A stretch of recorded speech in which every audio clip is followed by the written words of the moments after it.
AP food processing Andhra Pradesh రాష్ట్రానికి కొన్ని advantages ఉన్నాయి. రాయలసీమ మొత్తం హార్టికల్చర్, అన్ని పండ్ల తోటలు బ్రహ్మాండంగా వస్తాయి. ఇక్కడికి వస్తే అక్వాకల్చర్. ఈరోజు దేశంలోనే అక్వాకల్చర్లో మనం నెంబర్ 1 ఉన్నాం. ఇంకొక పక్కన మీరు అరకు కాఫీ మీరు చూస్తే ఈరోజు ప్రపంచం అంతా కూడా అరకు కాఫీ గుర్తింపు వచ్చింది. ఇంకొక పక్కన ఏజెన్సీ ఏరియాలో ఏవైతే ఎరువులు లేకుండా ఆర్గానిక్ క్రాప్ వేసే పరిస్థితికి వచ్చాం. నేచురల్ ఫార్మింగ్కి చిరునామాగా ఆంధ్రప్రదేశ్ వచ్చే పరిస్థితి వచ్చింది. ఇలాంటి అడ్వాంటేజెస్ అన్నీ తీసుకొని ఏ విధంగా ప్రాసెస్కి ముందుకు పోవాలో ప్రాసెస్కి ముందు ఏ విధంగా ఒక కార్యక్రమాన్ని తీసుకున్నాం. కనీసం 30,000 కోట్ల రూపాయలు పెట్టుబడులు ఆకర్షించాలనుకుంటున్నాం. 3 లక్షల యూనిట్లని ప్రమోట్ చేయాలనుకుంటున్నాం. దీనివల్ల 3 లక్షల మందికి ఉద్యోగాలు రావాలని చెప్పి కోరుకుంటున్నాం. ఈ సెక్టర్ అని దగ్గర $15 బిలియన్ ఎక్స్పోర్ట్ అవకాశాలున్నాయి. అది సాధించాలనుకుంటున్నాం. ఇంకొక పక్కన 3 ట్రైబల్ డిస్ట్రిక్ట్స్లో ఆర్గానిక్ జోన్స్గా డిక్లేర్ చేస్తున్నాం. ఇంకొక పక్కన కమాడిటీ బోర్డ్స్ కూడా మ్యాంగో, బనానా, క్యాషు ఈ 3 కూడా కమాడిటీ బోర్డ్స్ తీసుకొచ్చి ఇవి కూడా ఎస్టాబ్లిష్ చేయాలనుకుంటున్నాం. ఇది కాకుండా ఈరోజు ప్రోడక్ట్ క్లస్టర్స్ కూడా గవర్నమెంట్ ఆఫ్ ఇండియా ముందుకు వచ్చి వైబిలిటీ గ్యాప్ ఫండింగ్ ఇస్తున్నారు. ఎవరైనా ఒక ఇండస్ట్రీ పెట్టుకుంటే ఒక మ్యాంగోనో, టమోటోనో లేదంటే ఏ ప్రోడక్ట్ అయినా పెట్టుకుంటే ఒకవేళ కానీ వాళ్ళకు వైబిలిటీ రాకపోతే ఒక 20% వాళ్ళు వైబిలిటీ గ్యాప్ ఫండింగ్ ఇస్తున్నారు. దాన్ని కూడా లింక్ చేస్తాం. ఇది కాకుండా దీనికంతా కూడా 250 కోట్ల రూపాయల కార్పస్ ఫండ్ పెట్టి research development, food processing technology కానీ క్వాలిటీ సర్టిఫికేషన్ కోసం ఈ డబ్బులు కూడా క్రియేట్ చేస్తాం. ఇది కాకుండా ముఖ్యమైన guiding principles post harvesting losses అన్ని తగ్గించడానికి,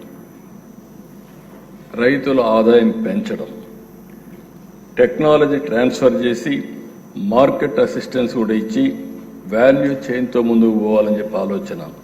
ఫుడ్ సేఫ్టీ, క్వాలిటీ కంట్రోల్ 2 కూడా తీసుకొని ఆ స్టాండర్డ్స్ ఏ విధంగా ఉండాలో అవన్నీ ఎస్టాబ్లిష్ చేస్తాం. Quality certification and traceability, A product ఎక్కడుంది, మనం తినేటప్పుడు ఇది ఎక్కడి నుంచి వచ్చింది అనే హిస్టరీ కూడా చూసే విధంగా ట్రేసబిలిటీ తీసుకుని సర్టిఫికేషన్ కూడా ముందుకు పోతాం. 0 బడ్జెట్ నేచురల్ ఫార్మింగ్ వచ్చింది, ఆర్గానిక్ ఫార్మింగ్ ఉంది. దానికి లేబులింగ్, ప్యాకేజింగ్ అవన్నీ కూడా పర్ఫెక్ట్గా చేసుకొని ముందుకు పోవాలనుకుంటున్నాం. రీసెర్చ్ అండ్ ఇన్నోవేషన్లో మార్కెట్ లెడ్ R&D, అదే మరి వెరైటీల్ ఇంప్రూవ్మెంట్ ఇవన్నిటి కూడా ముందు తీసుకుపోయే కార్యక్రమానికి చేశాం. ఇది కాకుండా సెకండరీ, టెరిషరీ ప్రాసెసింగ్ యూనిట్స్కి 10% higher incentives and capital subsidy ఇస్తున్నాం. అంటే అప్ టు 8 crores వరకు మీడియం ఎంటర్ప్రైజెస్ కింద women, SC, ST, SC especially abled will get additional 10% ఇవ్వడం. ఇది కాకుండా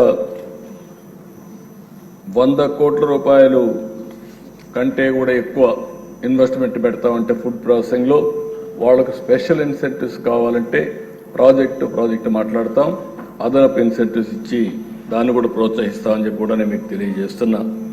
ఎవరైనా కోల్డ్ చైన్ పెడతామన్నా, అదే మరిగా ఇరాడియేషన్ పెడతామన్నా, లేకపోతే టెస్టింగ్ ల్యాబ్స్ పెడతామన్నా వారికి కూడా ప్రత్యేకమైన ఇన్సెంటివ్స్ ఇస్తాం. ఇంకొక పక్క పార్క్స్ అన్ని కూడా nano parks with flatted factory complex కడితే urban areas and common infrastructure facilities అన్ని ప్రమోట్ చేస్తాం. ఇది కాకుండా ఈరోజు ఇన్సెంటివ్స్ మీరు చూసినప్పుడు లార్జ్ ఫుడ్ ప్రాసెసింగ్ ఇండస్ట్రీస్ కోసం 25% FCI ఫర్ ప్రైమరీ, అదే మరి 35% సెకండరీ, టెరిషరీకి, MSE ఫుడ్ ప్రాజెక్ట్స్కి ఇన్సెంటివ్స్ ఇస్తాం. ఇంకొక పక్కన ఎగ్జిస్టింగ్ యూనిట్స్ ఏమైనా ఉంటే వాళ్ళు కూడా 20% వరకు టెక్నాలజీ అప్గ్రేడ్ చేసుకోవాలంటే వాళ్ళకు కూడా ఇన్సెంటివ్స్ ఇస్తాం.